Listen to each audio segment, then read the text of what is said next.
আমাদের বাংলাদেশের উপজাতিদের কাছে, উপজাতি যারা, যাদেরকে বলে, বা ক্ষুদ্র নৃগোষ্ঠী যাদেরকে বলে, তো এদের কাছে হাজার মাইল দূরে থেকে খ্রিস্টানরা আসা প্রতিদিন বাংলাদেশে, আপনাদের এই সাইড, উত্তরবঙ্গের ওই সাইড, প্রতিদিন খ্রিস্ট ধর্ম প্রচার করা এবং প্রতিদিন বাংলাদেশে খ্রিস্ট ধর্মের দিকে মানুষ ঢুকতেছে। কারো হয়তো ইসলাম ধর্মের পরিচয় ছিল, ছেড়ে দিছে। কারো হয়তো কোনো ধর্মের পরিচয় ছিল না, সে খ্রিস্ট ধর্ম গ্রহণ করছে। আমি নিজে দেখছি দিনাজপুরে, নিজে গেছি, গির্জার পাদ্রী পরিবার সহ ব্রাজিল থেকে আজীবনের জন্য আইসা থাকে। ওর বাড়ি ব্রাজিল। ব্রাজিল কোথায়?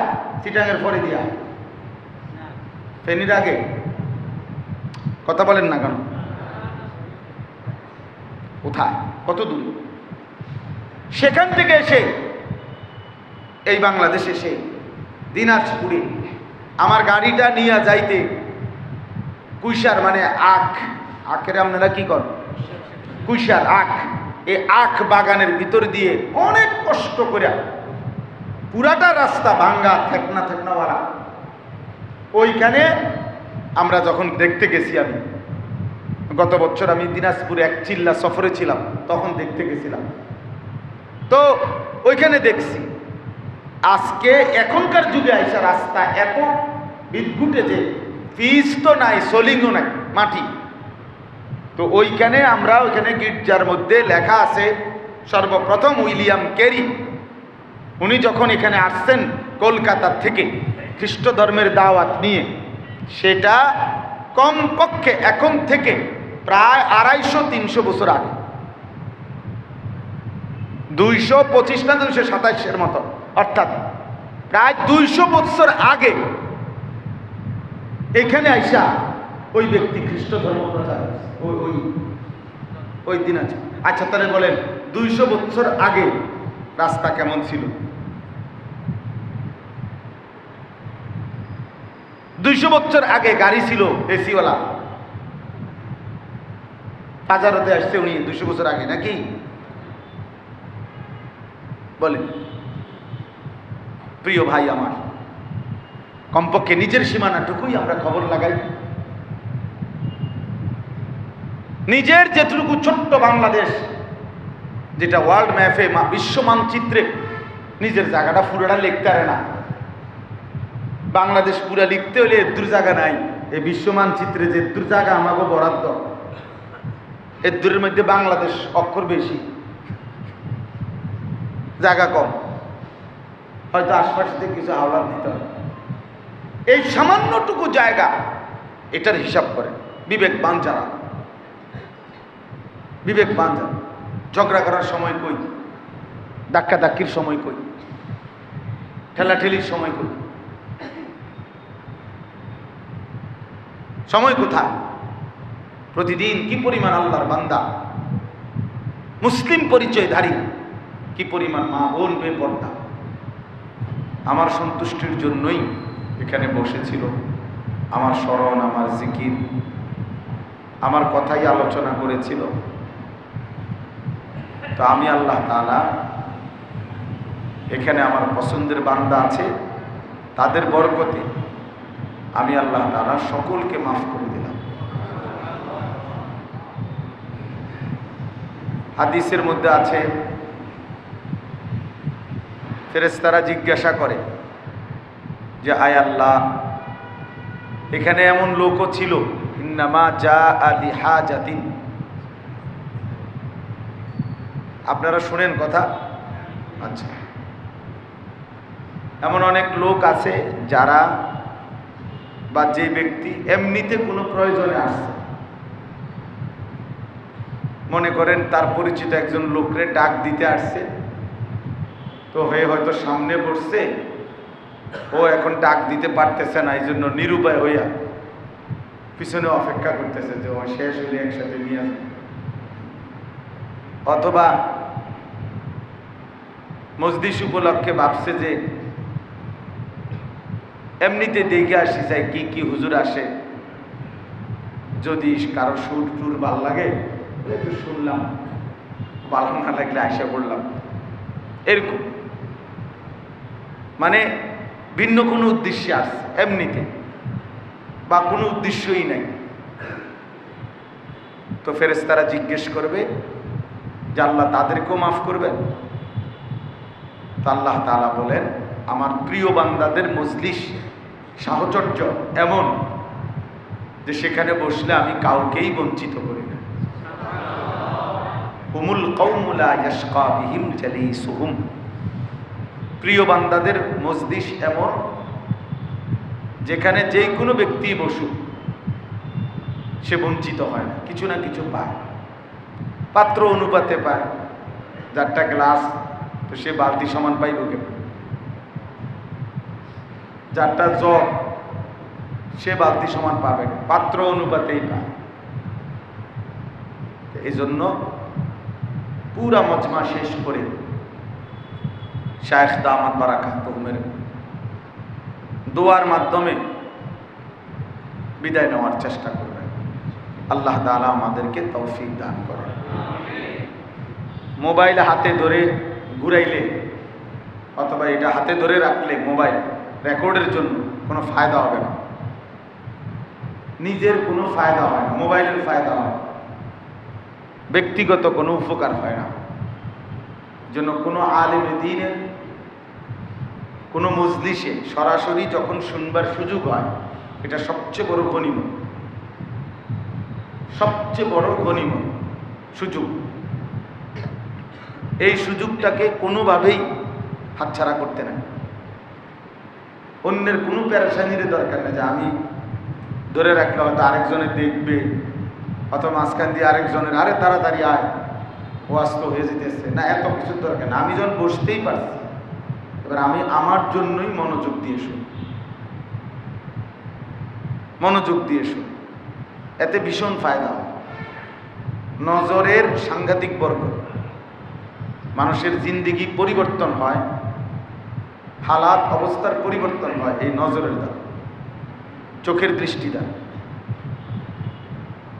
নেক কাজের নজর তো নেক মানসিকতা তৈরি হয়, মন্দ কাজের নজর তো গুনাহের মানসিকতা তৈরি হয়। এই জন্য ভিন নারী দেখলে, ছবি দেখলে,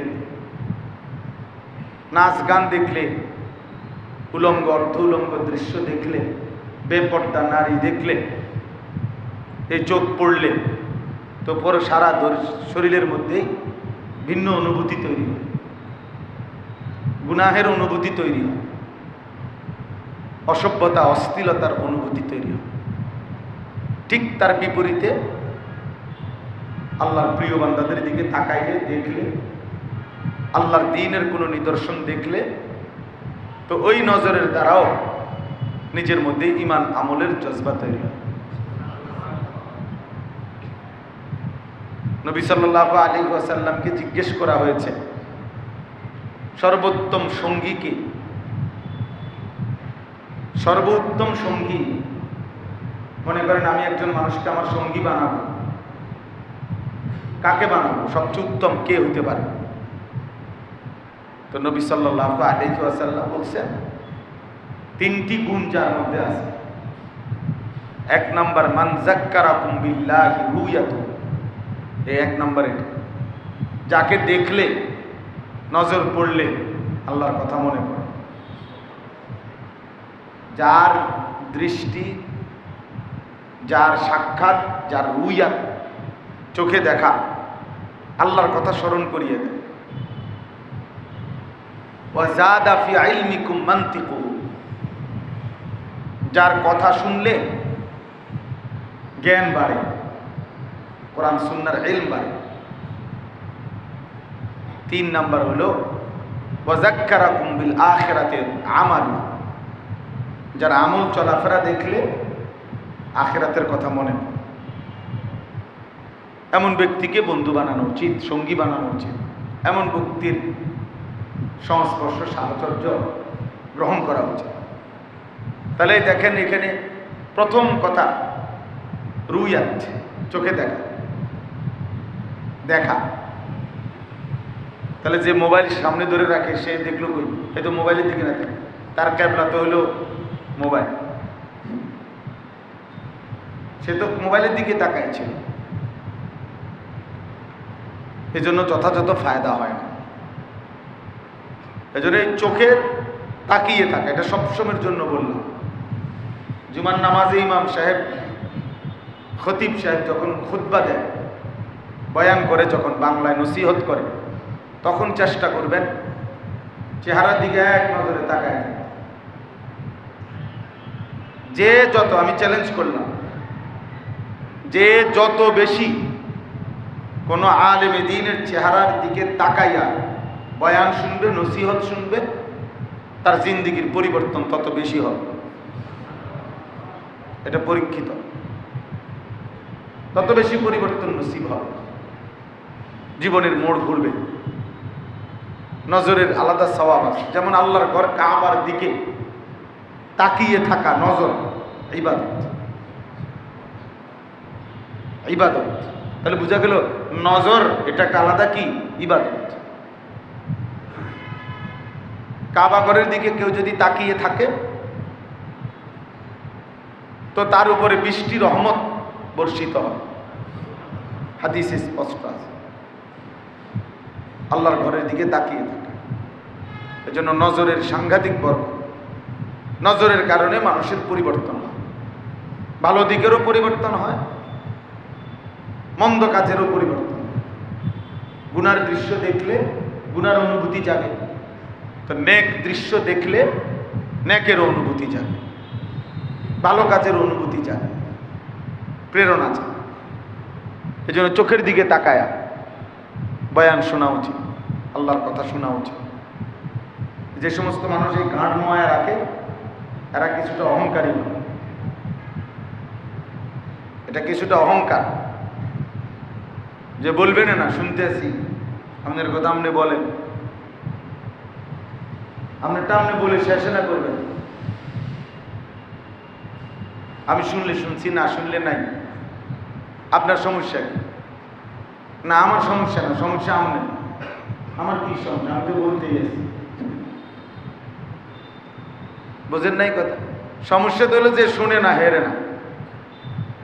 এই জন্য এটা খুব মনে রাখবেন, ওলামায়ে কেরামের দিকে তাকায়া শুনতে থাকা, মনোযোগ দেওয়া। হাদিসের মধ্যে আছে, সাহাবীরা বর্ণনা করছেন যে রাসূলুল্লাহ সাল্লাল্লাহু আলাইহি ওয়াসাল্লাম, ওনার সামনে আমরা বসলাম নবীজির কথা শুনবার জন্য।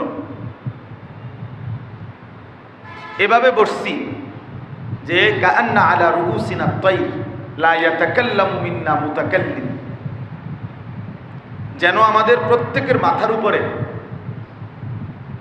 পাখি বসছে। এত স্থির মাথা যে মাথার উপরে কাঁধের উপরে এসে পাখি বসছে, কোনো নড়াচড়া নেই। লা ইয়াতাকাল্লামু মিন্না মুতাকাল্লিম, আমাদের মাঝে একজনও কোনো কথা বলছে না, চুপ এভাবে শুনছে। ফলে ওনাদের জিন্দেগিতে পুরা দিন আসে। সাহাবী বর্ণনা করছেন রাসূলুল্লাহ সাল্লাল্লাহু আলাইহি ওয়াসাল্লামের দরবারে কথা শুনবার জন্য আমরা যখন বসতাম,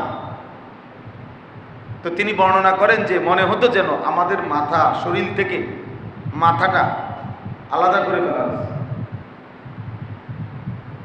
অর্থাৎ মাথা নড়বে কেমনে? মাথায় তো নাই, মাথা নড়বে কি? অর্থাৎ এত স্থির যে মনে হচ্ছে যেন মাথাই নাই, মাথা মনে আলাদা করে রাখছে। এত মনোযোগ দিতে, এত মনোযোগ দিতে। এটা বারবার সাহাবায়ে কেরাম বর্ণনা করছে। এই নজর, এই মনোযোগ, আন্তরিকতা, এটা খুব বেশি দরকার, খুব বেশি দরকার। কোরআনুল কারীমের মধ্যে আল্লাহ তাআলা বলছেন, আল্লাহর কথা যখন বলা হয় কোরআন, ফাসতামিউ লাহু ওয়া আনসিতু, এই আদেশ করছেন আল্লাহ। তালেব ইলমদের জন্য এটা কথা। তালেব ইলমের মধ্যে যে তার উস্তাদের সবক আন্তরিকতার সাথে মনোযোগ দিয়ে চেহারার দিকে তাকায় শোনে,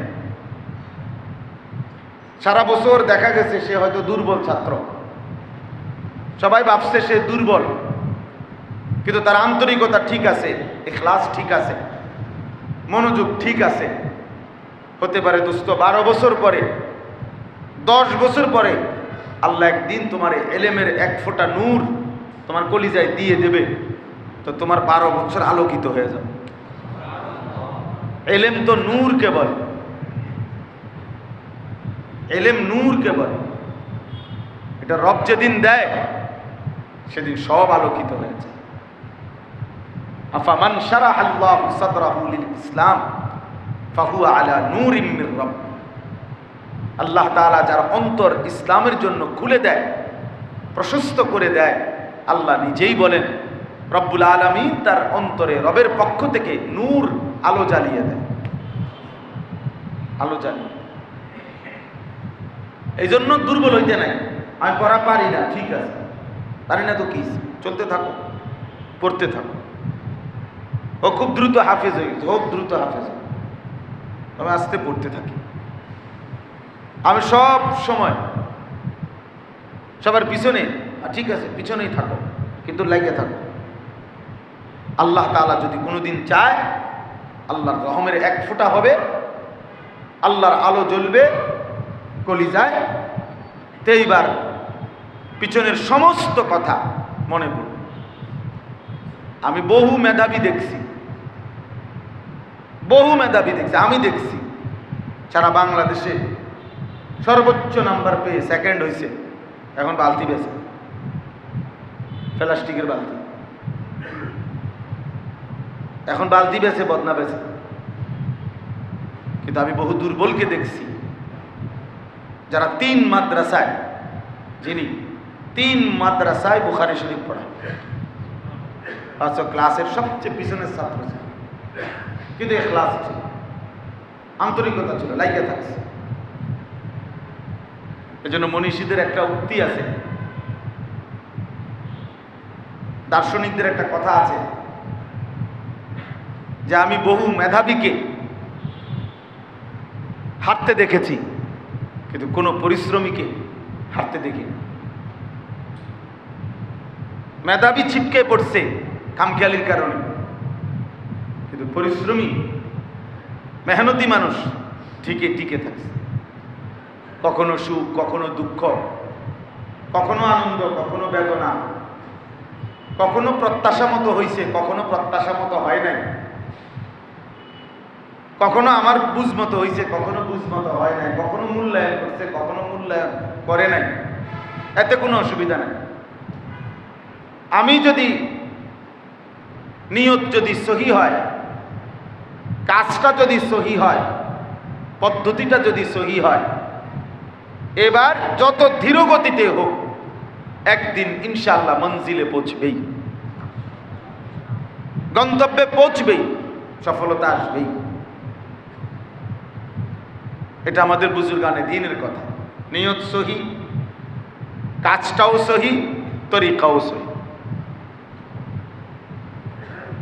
তো এই জন্য এটার প্রসঙ্গে বললাম, তালেব ইলম ভাইদের কাছে অনেক ছেলে বুঝে মনে করে আমি দুর্বল, আমার মেধা কম। তুমি কেমনি বুঝছো মেধা কম? তোমার কাছে ফেরেশতা এসে বলছে মেধা কম? হ্যাঁ, ও 10 বার পড়লে মুখস্থ হয়, তো তুমি 30 বার পড়লে মুখস্থ, তো মুখস্থ তো হয়। ওর সমান সমান হইতে হবে তুমি, তাই তাহলে এরপরে তো তোমার মনে হবে যে আরেকজন 2 বার পড়লেই তো মুখস্থ হয়, তো তুমি তো তার এবার তার কাছে যাইতে হবে। তাহলে এটা তো কোনো কথা না। আমাকে পড়তে বলছে, আমাকে শিখতে বলছে, আমাকে ইলম অর্জন করতে বলছে, খালাস। এই জন্য ওলামায়ে কেরামও যারা আছেন, নওজোয়ান আলেম, উঠতি বয়সের আলেম, আপনাদের কাছেও আমার এটা কথা, আপনি আপনার কাজে আন্তরিকতার সাথে মেহনত করেন, একদিন ইনশাআল্লাহ সফলতা আসবে। আমি ওয়াজ করলে কয়জনে শুনবে? আমার সিনে কয়জনে? আপনারে কেউ চিনে না, এই জন্য আপনি বললেন না। আপনি এখন ঘুমান, যেদিন শুনবেন যে সবাই আপনারে চিনে, ওই দিন আপনি বললেন। আপনারে শোয়াতে উঠাইয়া সবাই নিয়ে যাবে যে ভাই এখন আমরা আপনাদের চিনছি, আমরা আজকে আসেন ওয়াজ করতে। আপনি এখন আসেন, আপনি ঘুমে থাকবেন আর আপনারা সবাই চিনালেন। বুঝেন নাই কোথায়? তাহলে এটা কোন, আমি বললে শুনবে কে? একজনও শুনবে না।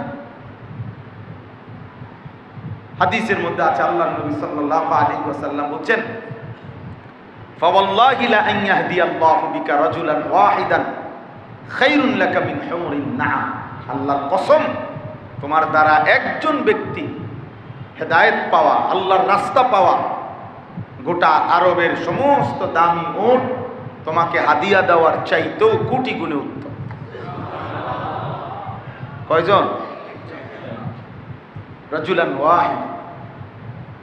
তো একজনের ফিকির করে, সবার শ্রোতা 10,000 হইতে হবে, এটা কি জরুরি? সব মসজিদের মুসল্লি 10,000 হইতে হবে, এটা কি জরুরি? সব ক্লাসের ছাত্র 500 হইতে হবে, এটা কি জরুরি? না, আল্লাহর জন্য বলা, কম হোক বেশি হোক বলতে থাকে। কোরআনুল কারীমের মধ্যে আছে সূরা ইয়াসিনে, আমরা সবাই জানি সূরা ইয়াসিনের মধ্যে 3 জন রাসূলের ঘটনা আছে। ওয়াদরিব লাহুম মাসালান আসহাবাল কারিয়া ইয জাআহাল মুরসালুন।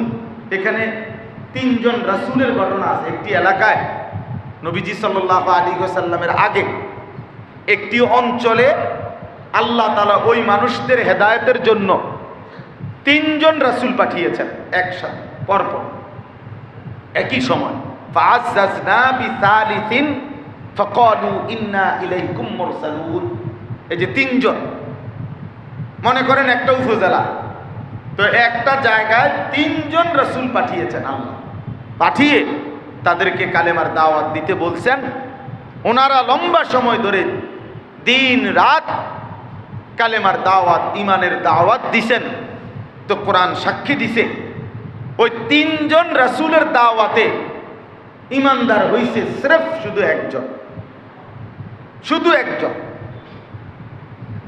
3 জনের মেহনতে।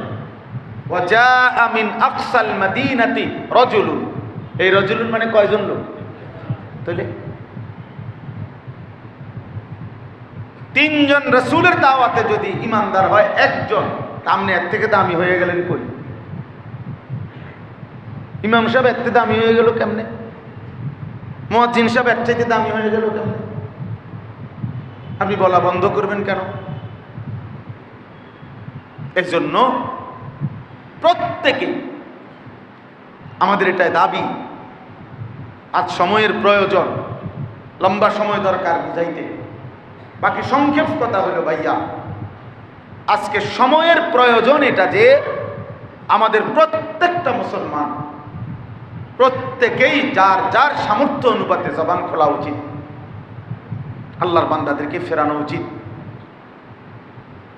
যেদিকে তাকাবেন মুসলমানের লাখ লাখ যুবক, চেহারা সুরত, সারাদিনের চলাফেরা উঠা বসা দেখলে মনে হয় কতদিন হয় আল্লাহকে চিনে না, ও জানেও না। ও কতদিন, গত কতদিন, 6 মাস, 1 বছর, 3 বছরে এমন কোনো দিন তার ভাগ্যে জোটে নাই যেদিন সে 5 ওয়াক্ত নামাজ পড়ে। এমন অসংখ্য আল্লাহর বান্দা আপনার আমার চারদিকে, যেই কোনো গলিতে, যেই কোনো আনাচে কানাচে যাবেন দেখবেন এমন হাজারো বান্দা আছে খোদার 365 দিনে যে কোনো দিন ফজরের নামাজ পড়ে না। ওরে ফিরাবে কে? ওরে ফিরাবে কে? একজন বক্তা, 2 জন বক্তা, 3 জন বক্তা, কয়জনকে ফিরাবে? একজন মানুষের পক্ষে কতক্ষণ সম্ভব? কিন্তু সারা পৃথিবীতে মুসলমান হলো সারা পৃথিবীর জনগোষ্ঠীর আন্তর্জাতিক হিসাব 4 ভাগের 1 ভাগ, 1/4। 1/4। তাহলে মনে করেন সারা পৃথিবীতে মানুষ 60 জন, তো মুসলমান কয়জন? একজন। তাহলে এই একজন মুসলমানের ভাগে মানুষকে আল্লাহর দিকে ডাকা, ইমানের আহ্বান করা, এই তার ভাগে দায়িত্ব পড়ে কয়জনের? 3 জনের। সে তো একজন আছেই, তো সে আল্লাহর কথা পৌঁছাবে কয়জনের কাছে? বুঝছেন নি হিসাবটা? তাহলে মানে এটা হিসাব বললাম মানে স্বাভাবিক। যদি পৃথিবীর প্রতিটা মুসলমান সর্বাধিক 3 জন মানুষের দায়িত্ব নেয়, আমি 3 জন মানুষকে কালেমার দাওয়াত দেব, আল্লাহর দিকে ফেরাবার চেষ্টা করব বিধর্মী, তাইলেও পৃথিবীর সমস্ত মানুষের কাছে কালেমার দাওয়াত, ইসলামের আহ্বান পৌঁছে যাবে।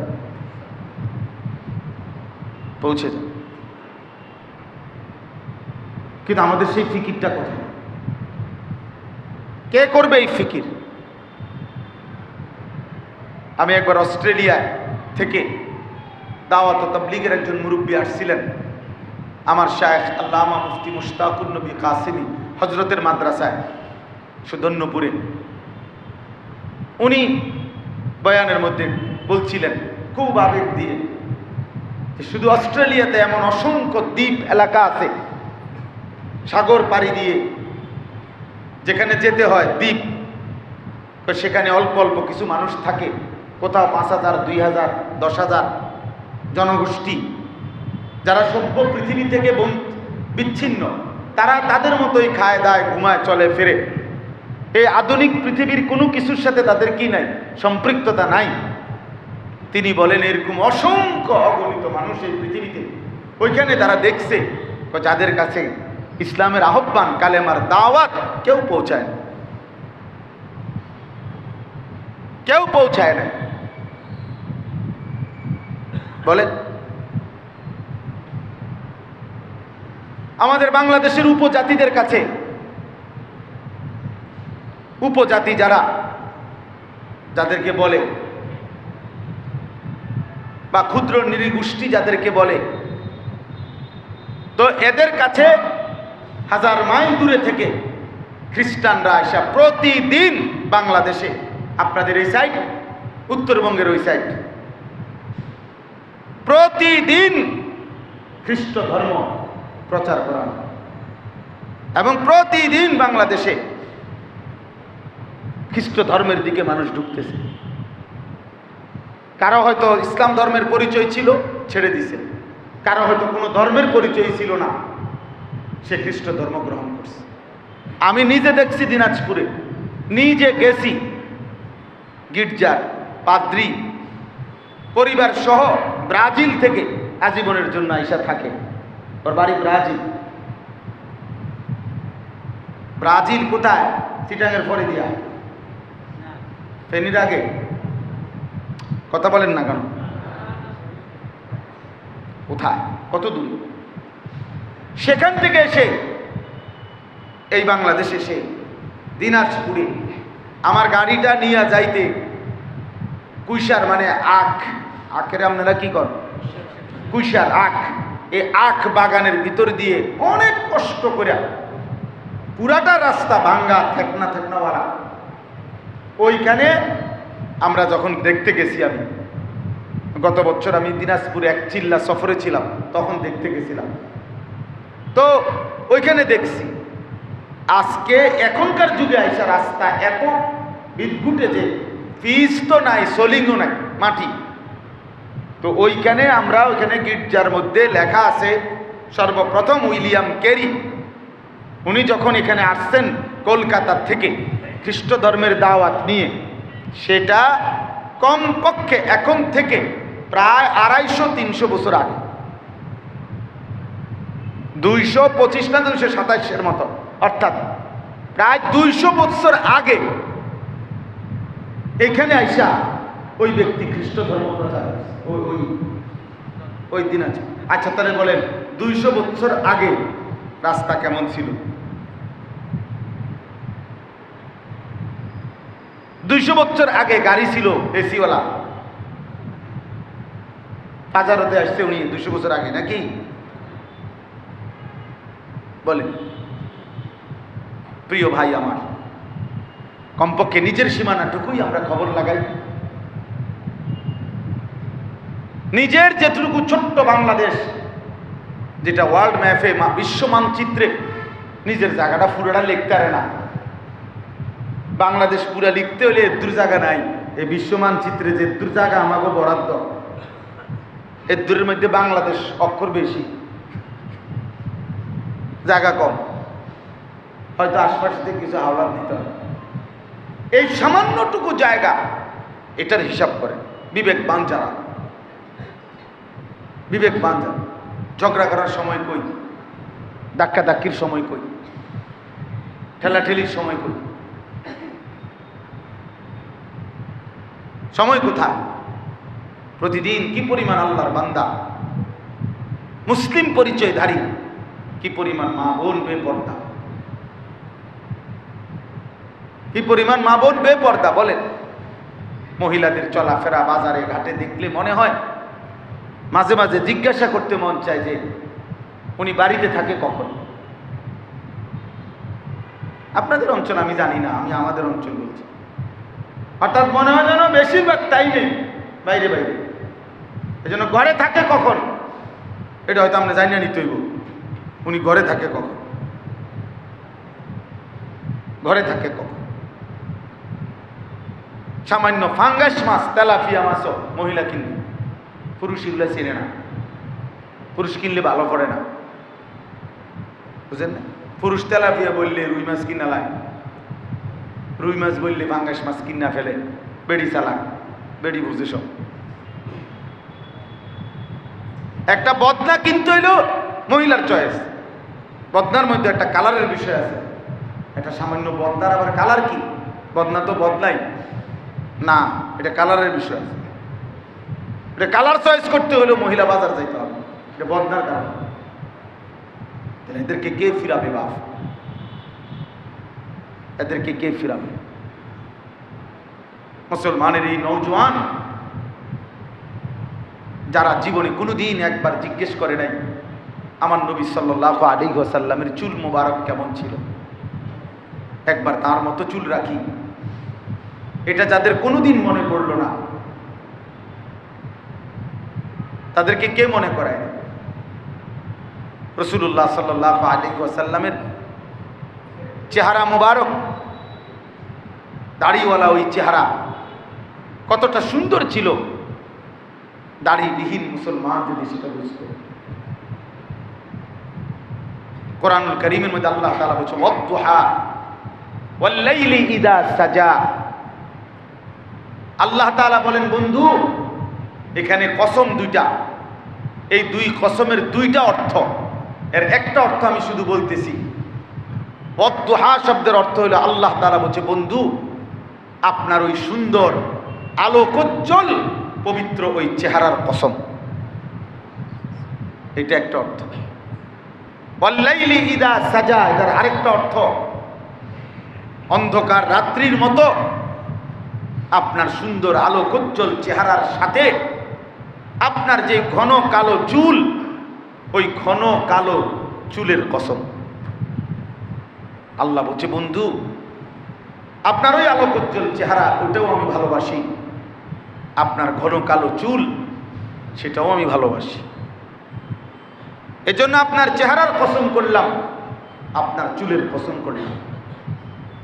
তাহলে নিঃসন্দেহে রব্বুল আলামিন রাসূলুল্লাহ সাল্লাল্লাহু আলাইহি ওয়াসাল্লামের চুল মুবারক আল্লাহর কাছে পছন্দ কিনা বলেন, বলেন পছন্দ কিনা? চেহারা নবীজির আল্লাহ তাআলার কাছে পছন্দ কিনা? একটা একটা অঙ্গ, একটা একটা অঙ্গ আলাদা করে করে আল্লাহ তাআলা কোরআনে নবীজি বলছেন আলাদা। আলাম নাশরাহ লাকা সাদরাক, সাদরাকা আপনার বুক, নবীজিকে বলছে। আল্লাযী আনকাদা যাহরাকা আপনার পিঠ, যাহরাকা মানে আপনার পিঠ, নবীজির পিঠ আলাদা বলছে, আপনার পিঠ, আপনার বুক। কাদ নারা তাকাল্লুবা ওয়াজহিকা, ওয়াজহিক আপনার চেহারা। লা তামুদ্দান্না আইনাইকা ইলা মা মাত্তা'না বিহি, আইনাইকা আপনার দুই চোখ, আপনার চোখ, আপনার দুই চোখ। আলা কলবিকা লিতাকুনা মিনাল মুনদিরিন, আলা কলবিক, আপনার কলব, আপনার অন্তর, আপনার অন্তর। ফালাআল্লাকা বাখিউন নাফসাকা, নাফসাকা, আপনার নফস। লাআমরুকা ইন্নাহুম লাফি সাকরাতিহিম ইয়ামাহুন, আপনার পুরা হায়াতের, আপনার পুরা জিন্দেগীর, আপনার পুরা 63 বছরের কসম করছি বন্ধু। লাআমরুক অর্থ হলো আপনার 63 বছরের কসম, আপনার রাতের কসম, আপনার ঘন্টার কসম, আপনার প্রতি সেকেন্ডের কসম, আপনার 63 বছর হায়াতের পুরাটার কসম করছি আমি আল্লাহ। আপনার রাতও আমার পছন্দ, আপনার দিনও আমার পছন্দ, আপনার হাসিও পছন্দ, আপনার কান্নাও আমার পছন্দ।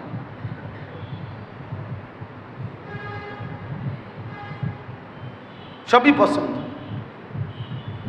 তাইলে নবী সাল্লাল্লাহু আলাইহি ওয়াসাল্লামের কাছে নবীজি সাল্লাল্লাহু আলাইহি সাল্লামকে আমরা কি পরিমাণ পেশ করলাম।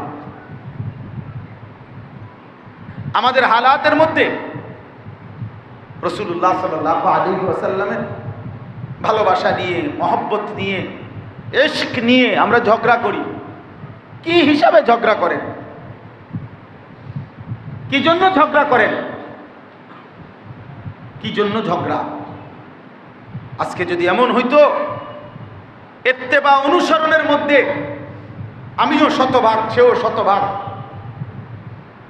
এরপরে সামান্য 19-20 ঘাটতি ওর জন্য আমরা পুরাইতে চাইতেছি, এই জন্য ঝগড়া করি যে আমি তালাশ করি নবী সাল্লাল্লাহু আলাইহি ওয়াসাল্লামের আর কি সুন্নত বাকি, তার আখলাক থেকে আমার অর্জন করার আর কি কি বাকি। অথচ তাকাইলে দেখা যাবে সবই বাকি, সবই বাকি। কিন্তু ভালোবাসার দাবিতে ধাক্কাধাক্কি। আপনাদেরকে বলি ভাই, নওজোয়ান তোমাদেরকে বলি ভাই, পৃথিবীর সমস্ত কিতাবে আছে, আরবি অভিধানে আছে, ডিকশনারিতে, যে ইশক কাকে বলে। সব ডিকশনারিতে একমত, একই কথা। এই যে আশেক বলে, আশেকে রাসূল, ইশক, ইশকে রাসূল। ইশক মানে কি? ইশক মানে হলো তাজাউজু হাদ্দিল মাহাব্বা। এখানে সব উলামায়ে কেরাম আছেন, জিজ্ঞাসা করে দেখুন। মহব্বত, ভালোবাসার সীমা অতিক্রম করা, তাজাউজ, ভালোবাসার সীমা অতিক্রম করা, এটাকে বলে ইশক। তাহলে ইশকে রাসূল তো হওয়ার কথা ছিল যে যার আপাদমস্তক, যার চুল থেকে পায়ের নখ পর্যন্ত, যার জিন্দেগীর একটা সেকেন্ড তাকাইলে রাসূলুল্লাহ সাল্লাল্লাহু আলাইহি সাল্লামের সুন্নাতের অনুসরণের ব্যতিক্রম খুঁজেও পাওয়া যায় না। অনুবীক্ষণ যন্ত্র দিয়েও মনে হয় যেন 24 ঘন্টা সে রাসূলুল্লাহ সাল্লাল্লাহু আলাইহি সাল্লামের অনুসরণ, আনুগত্য, সুন্নাতের পাবন্দি নিয়েই ব্যস্ত। এতটা ভালোবাসা যে ভিন্ন কিছু তার মধ্যে কল্পনাই করা যায় না। এমন হইলে হওয়ার কথা ছিল আশেকে রাসূল। সেই আশেকে রাসূল কোথায়? চোখে দেখা। গত 60 বছর ধরে আপনি বিড়ি সিগারেট খান, আপনি আশেকে রাসূল? এত বড় মিথ্যা কথা বলতে পারলেন? আমরা সিরা খাই, আপনি শুধু ভাত খান, আমরা বুঝি না? আজকে 30 বছর ধরে যার ঘরে প্রত্যেক দিন রঙিন টেলিভিশন চলে, তার বিবি বাচ্চারা নারীর ছবি, নাটক